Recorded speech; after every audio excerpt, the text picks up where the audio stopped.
largest shopping mall sa Pilipinas at panglima sa buong mundo na may land area na 65 hectares. Yan ang target natin puntahan ngayong araw gamit ang ating bike. Pero bago tayo bumiyahe papunta doon, i-meet muna natin ang mga kasama natin sa napagkasundo ang meeting place. Let's go! Medyo maaga pa naman ang usapan na departure time namin sa starting point 5:30 AM. Mukhang aabot naman tayo sa napagkasundo ang oras. Bali yung mga office mate ko pala yung mga kasama ko ngayon sa biyahe na to. So napagkasunduan lang namin na mag-bike ngayong araw na wala kaming pasok.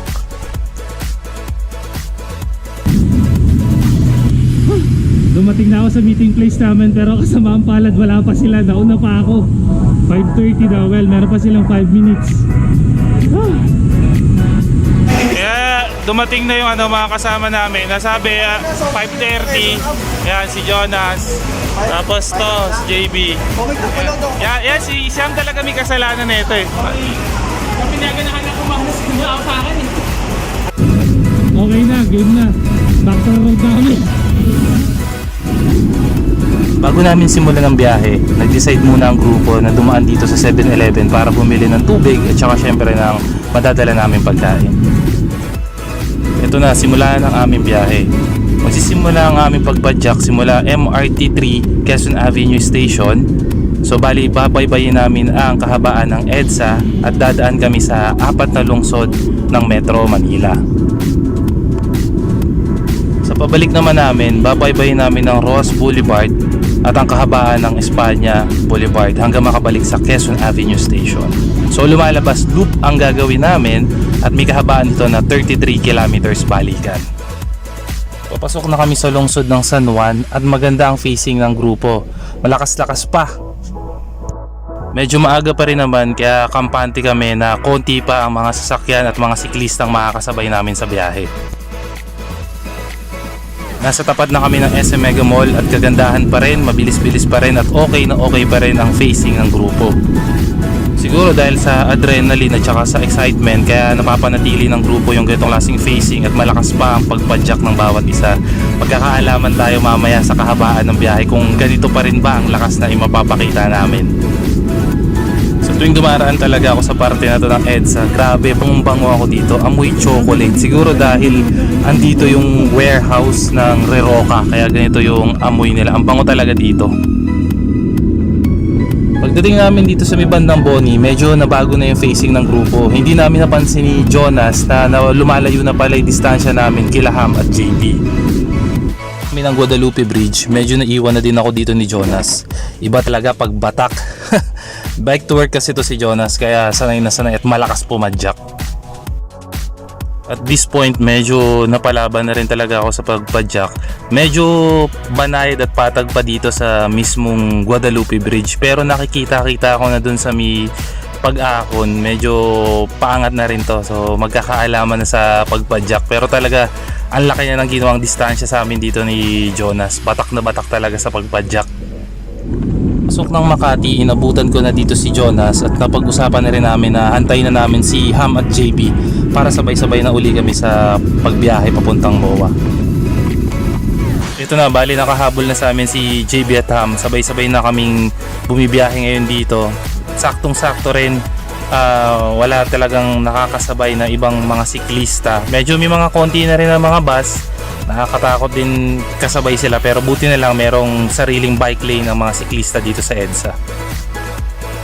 Pagdating namin ng Magallanes, kinailangan na namin itulak at buhatin yung mga bisikleta namin. Dito kasi kami sa mga may bandang ilalim na dumaan. Bawal kasi ang bisikleta dun sa may flyover for safety purposes na rin at saka para makakuha na rin kami ng pagkakataon na makarecover at makapagpahinga kahit papano sa pagtutulak namin dito sa part ng biyahe namin dito sa EDSA. Habang nagpapahinga, nagdesisyon muna kami syempre magpicture muna for documentation purposes at saka pag-usapan yung magiging plano ng biyahe namin papuntang MOA. Unting tiis na lang, malapit na to. Sa wakas, malapit na kami sa katotohanan. Nakarating na kami dito sa Pasay at unti-unti na namin natatanaw at lumalapit na kami sa may globo ng MOA. Ayos! Sa part na to, napapaturo-turo na dyan si JB. Malapit na daw, nakikita na, andito na daw sa MOA. So syempre, punta muna kami dito sa may bandang globo ng MOA para makapagkuha uli ng panibagong picture namin.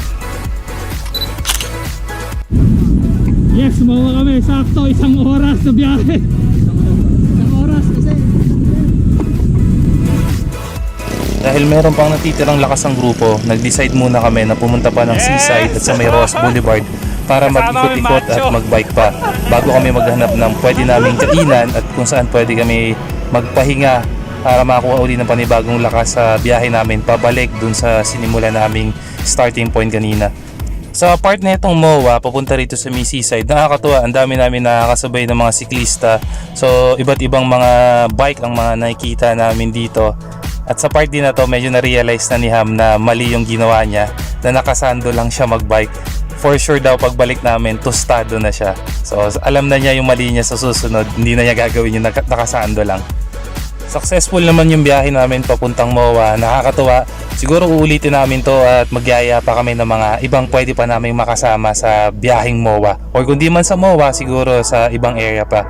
Pero sa ngayon, focus muna kami sa paghahanap ng mga kainan at pagpapahinga dahil bibiyahe pa uli kami pabalik sa may Quezon Avenue Station.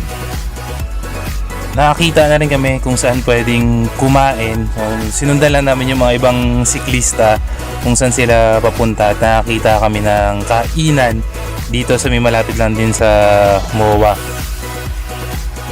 Bali, umorder na kami rito ng bulalo at gotong Batangas. Rice meal muna kami para at least medyo marami-rami yung makain at saka makapagpainit sa sabaw. Pero hindi naman pwedeng pagkatapos kumain bibiyahe kagad. Magpapahinga muna kami rito, kailangan talaga makarecover ng maayos kasi palayo-layo pa uli yung bibiyahihin namin. Siguro hanggang dito na lang tong random vlog namin na to. Bali, kain at pahinga na lang ang gagawin namin dahil bibiyahe pa kami pabalik dun sa MRT Quezon Ave Station. So big shoutout nga pala kay Jonas, kay JB at kay Ham na mga kasama ko sa biyaheng ginawa namin papuntang MOA at pabalik doon sa Quezon Avenue Station. Maraming salamat din sa pagsama sa amin sa biyahe na to. Siguro meron pa mga susunod na biyahe na gamit ang bike na gagawin namin. Salamat ulit sa pagsuporta. Dito na lang. Peace and signing out. Ciao!